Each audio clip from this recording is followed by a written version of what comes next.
we should not cheer too much. Corporate growth will slow down because that space will be taken over by MSMEs. So when a large shock happens, the model will tend to break down. I suspect that something like that may have happened to the RBI models. Hello, Federal viewers. Welcome to a special interview with Professor Pronab Sen. He's the former Chief Statistician of India. Today, he will be talking to us about the growth shock witnessed by the Indian economy, the revival signs seen in the MSME industries, and also about the growing disparity between the corporate sector and the informal sectors. Hello, Professor. Welcome to the show. Sir, India has got a growth shock in the second quarter in the financial year 25 as the GDP slumped to 5.4%, lowest in the last 2 years. But you have said it is actually a correction. Can you please explain on that? The corporates which were running high double-digit growth over the last 2-3 years, right? Their growth has now slowed down to single digits. Okay, and in some cases to mid-single digits. That is the correction that's happening. All growth numbers should be seen in the context of what is the long-term sustainable growth rate of the economy. So if you look at the other data and you look at what is a sustainable growth rate for India, it comes to somewhere between 6 to 6.5%. Now, post-pandemic, we have been running well above that number, right? So at some point, you would have to start slowly coming down towards that 6.5% growth. That process has begun. We aren't there, but that process has begun. The growth as of now, the kind of growth which we have, it is already, we see that as a higher rate of growth, but we still have 18 to 20% of poverty to be tackled. How far are we capable of tackling that? See, that's not the growth number on its own. The growth number, of course, is important.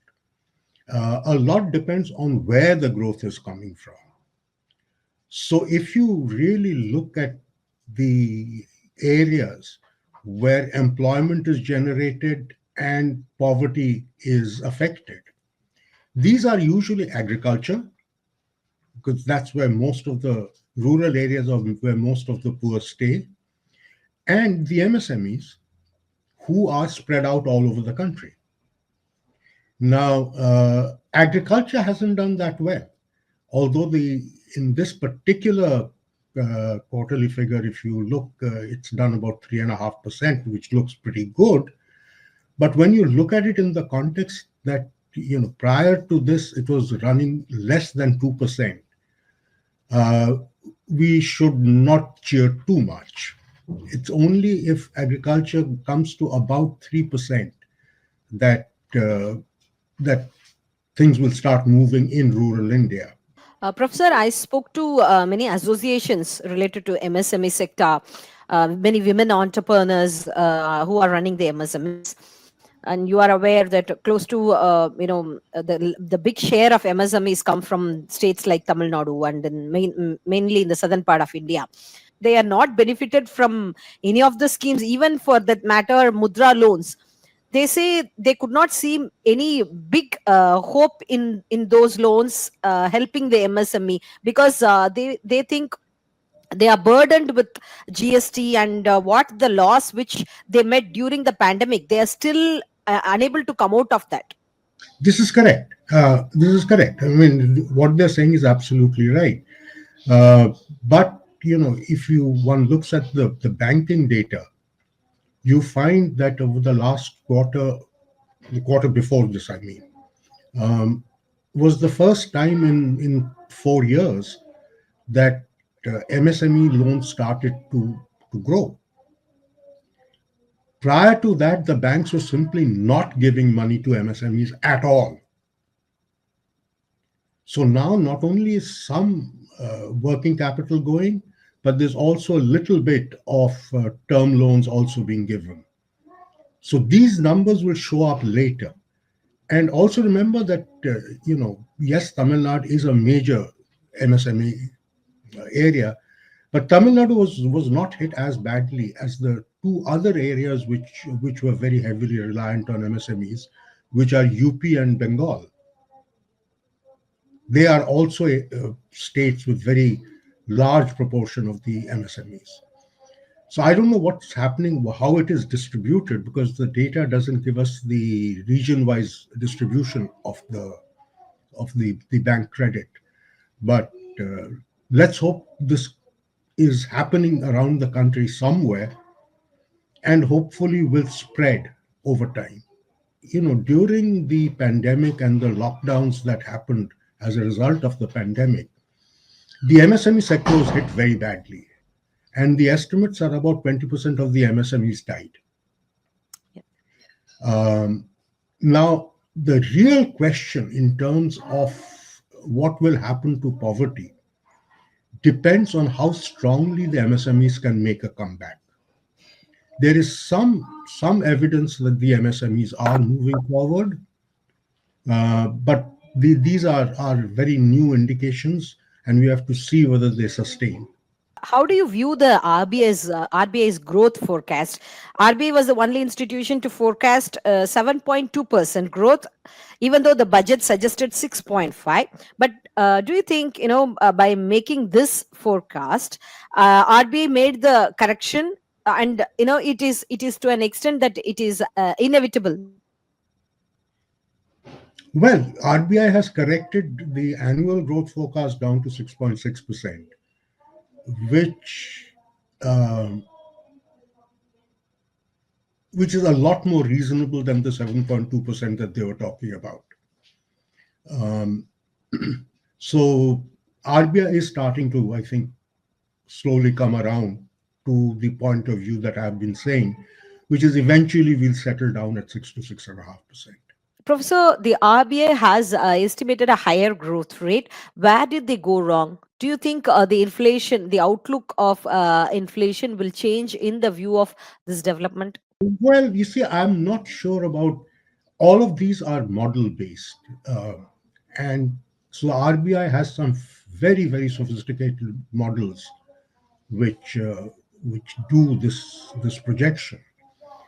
The problem with all models, as anybody who's done economics would know, is that models are able to predict uh, quite well, actually, things which are either steady over time or have a well-defined pattern of change over time.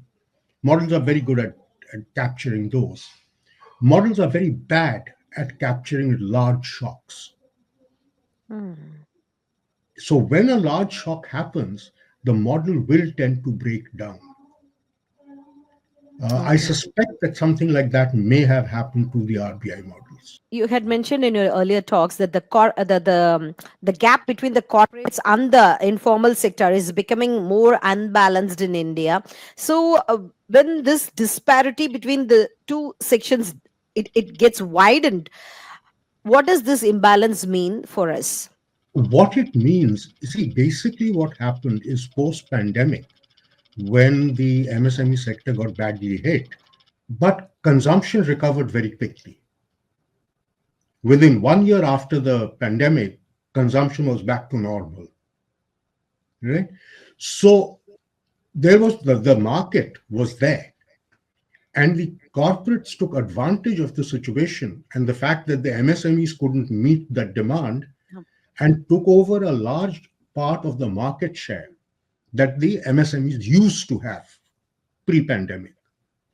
Okay, so they've got that market share now.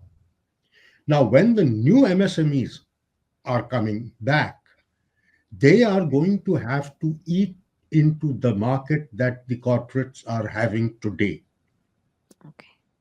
Okay, so they are going to be competing head on against the corporates.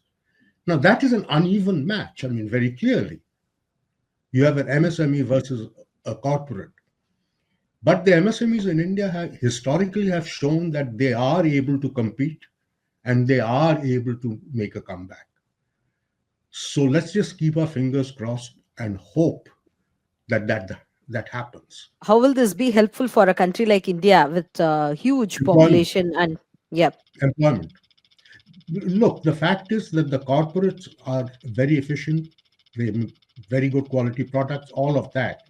But the fact is that they don't generate very much employment. And even the employment that they generate is for a particular category of people with certain levels of skill. But for the vast majority of people who are more or less unskilled or semi skilled, their employment opportunities comes almost entirely from the MSMEs.